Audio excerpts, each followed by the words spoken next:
Madam నమస్తే అండి. మరి అమరావతికి సంబంధించి ఇప్పటికే 50,000 పైచీలకు ఎకరాల భూమి అయితే క్యాపిటల్ ఏరియాకి సంబంధించి ఉంది. మరి మళ్ళీ సెకండ్ ఫేజ్ ల్యాండ్ పూలింగ్ అని అంటూ కూడా 16,000 పైచీలకు ఎకరాల భూమిని సేకరించడానికి ప్రభుత్వం సన్నద్ధమవుతున్న పరిస్థితి. ఒకవైపు ఇంత భూమి ఎందుకు? చంద్రబాబు నాయుడు భూదందా చేస్తా ఉన్నాడు అమరావతిలో. రెండోసారి మళ్ళీ పూనుకున్నాడని చెప్పేసి పెద్ద ఎత్తున వైసీపీ నాయకులందరూ కూడా మాట్లాడుతూ ఉన్న పరిస్థితి. ఈ ప్రాంతానికి సంబంధించిన మహిళగా ఎలా చూస్తారు అసలు ఈ కామెంట్స్ అన్నిటిని? ఈ కామెంట్స్ అన్నిటిని కూడా వీళ్ళందరికీ తిప్పికొట్టే పనైతే ముందు మొదలైందండి. ఇది ఇంతకుముందు రైల్వే ప్రాజెక్ట్ అనేది రాజధాని దానిలో లేదు. ఇప్పుడు ఆ రైల్వే ప్రాజెక్ట్ వచ్చింది. ప్లస్ మళ్ళీ inner ring road, outer ring road వచ్చింది. వీటన్నిటికి భూమి సేకరించడానికి కొంత భూమి పోతుంది.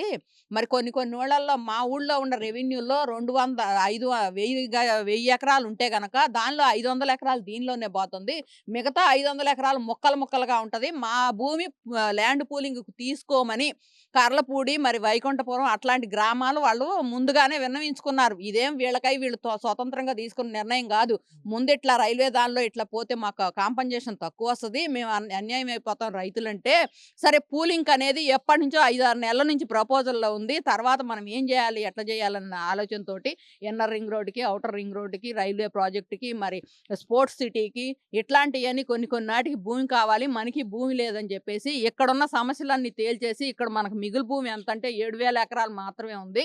ఆ 7,000 ఎకరాలతో అభివృద్ధి అనేది సాధ్యపడదని చెప్పి ఒక ఆలోచనతోటి ఇవాళ ల్యాండ్ పూలింగ్‌కైతే ఎళ్ళటం జరిగింది. దాన్ని మేము హర్షిస్తున్నాం. మేమైతే రాజధాని రైతులు వ్యతిరేకిస్తున్నారు. జగన్ దగ్గరకు పోతున్నారని కొంతమంది పేటీఎం కుక్కలు వాగుతున్నాయి. జగన్ దగ్గరకు పోతున్నారనంటే జగన్ దగ్గరకు పోయేంత సన్నాసులు రాజధాని రైతులైతే మాత్రం కాదు. అదిరించో బెదిరించో జగన్ 1631 రోజులుగా ఉద్యమం చేస్తుంటే మా మీదగా పోతా కూడా మా సమస్య పరిష్కారం చేయలా. మరి నా విజన్ ఉన్న నాయకుడు కాబట్టి రైతుల్లో కొంత ఆవేదన ఉందని చెప్పేసి మీడియా ముఖంగా బయటికి ఎల్లబుచ్చితే వెంటనే 2, 3 సార్లు రైతులను కలిసి మరి త్రిసభ్య కమిటీ అని చెప్పేసి ఒక కమిటీ వేసేసి వాటి ద్వారా ప్రాబ్లమ్స్ అనేది సాల్వ్ చేయడానికి ఒక సొల్యూషన్ చూడటానికైతే చూస్తున్నారు. మీకు మళ్ళీ పేరబెట్టి మరి వాళ్ళే చేస్తారు మాకెందుకులే అని చెప్పేసి అనుకునే నాయకుడైతే కాదు. రైతుల్ని మెప్పించి ఒప్పించే తీసుకుంటున్నాడు. అదేవిధంగా విజన్ ఉన్న నాయకుడనే చంద్రబాబు గారికి ఇవ్వడం జరుగుతుంది. అట్లాంటిది నువ్వు ఒక పెన్నా అనుసంధానికి నువ్వు పట్టుకెళ్ళి భూమికి పోతే నిన్ను ఏ రకంగా అయితే తిప్పికొట్టారో చూశారు. నీకు ఒక గజం కూడా భూమి ఇయ్యరు. మేము ఇవాళ వైజాగ్ వస్తే గనక 200 ఎకరాలు, 2,000 ఎకరాలు ఇప్పిస్తా అని బొత్స ఒకనొకప్పుడు సవాళ్ళు ఇసిరాడు. ఆ బొత్స సవాళ్ళు 2,000 ఎకరం కాదు, 200 ఎకరం కూడా సాధించలేక పెన్నా అనుసంధానాన్ని వదిలేసి మెదకుండా తప్పుకున్నారు. ఇట్లాంటి కుహానా నాయకులు కొన్ని కొన్ని పేటీఎం కుక్కలు వాగే వాగుడికి తిప్పికొట్టే సమాధానం ఏందంటే రాజధాని రైతులు రెండో పూలింగ్‌కి వ్యతిరేకంగా అయితే లేరు. అట్లా అని మేము వ్యతిరేకంగా లేము అంటే మా సమస్యలు పరిష్కారం చేయమని అడుగుతున్నాం. ఇయాల మా ప్లాట్‌లనేది కొంచెం డౌన్ అవుతాయేమనంటే చంద్రబాబు గారు చెప్పిన మాట ఏంటంటే, ఇప్పుడు కొంచెం డౌన్ అయినా గానీ మీరు అవసరాలకు ఎంతో కొంత అమ్ముకోండి గానీ మొత్తాన్ని ఏదన్నా పెద్ద మొత్తంలో అమ్ముకోవద్దు. దానివల్ల ముందు ముందు రోజుల్లో మంచి ఇదొస్తదంటే నిజంగానే ఇప్పుడు హైదరాబాద్‌లో ఇంతకు ముందు రోజుల్లో కోకాపేటలో పొలం రేటెంతుంది?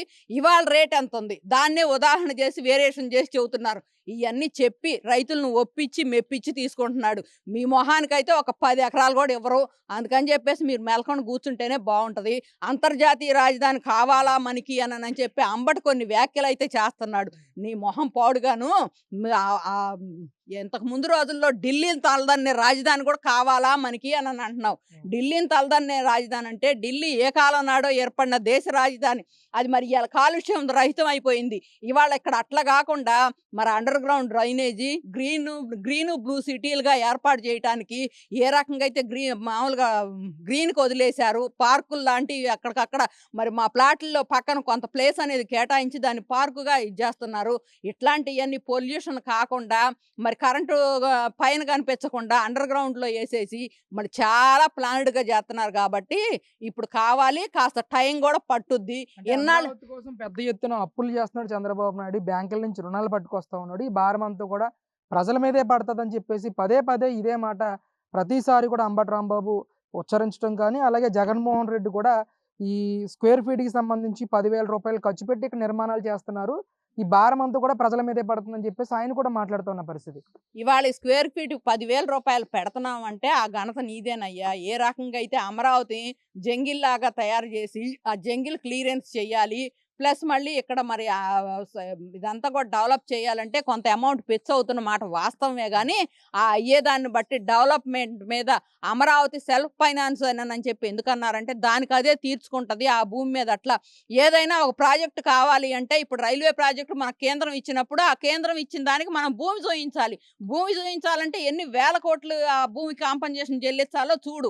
అలా ఏమి లేకుండా రైతులు స్వచ్ఛందంగా వచ్చి, మరి ఏ రకంగా అయితే భూమి ఇస్తామని చెప్పి ముందుకొచ్చి ల్యాండ్ పూలింగ్‌లో తీసుకోమంటున్నారు. రైతులు ఉదారతను గమనించకుండా నీ ఇష్టం వచ్చినట్టు మాట్లాడుతున్నావు. రైతు అనేవాడు ముప్పాతిక పొలం ప్రభుత్వానికి ఇచ్చి 25 సెంటు తీసుకుంటున్నాడు. నీకు ఆ మాత్రం ఇంగిత జ్ఞానం కూడా లేకుండా దీనిలో నాకేం దక్కలా, అమరావతిలో నాకెక్కడ సెంటు గాని, గజం గాని దొరకలా.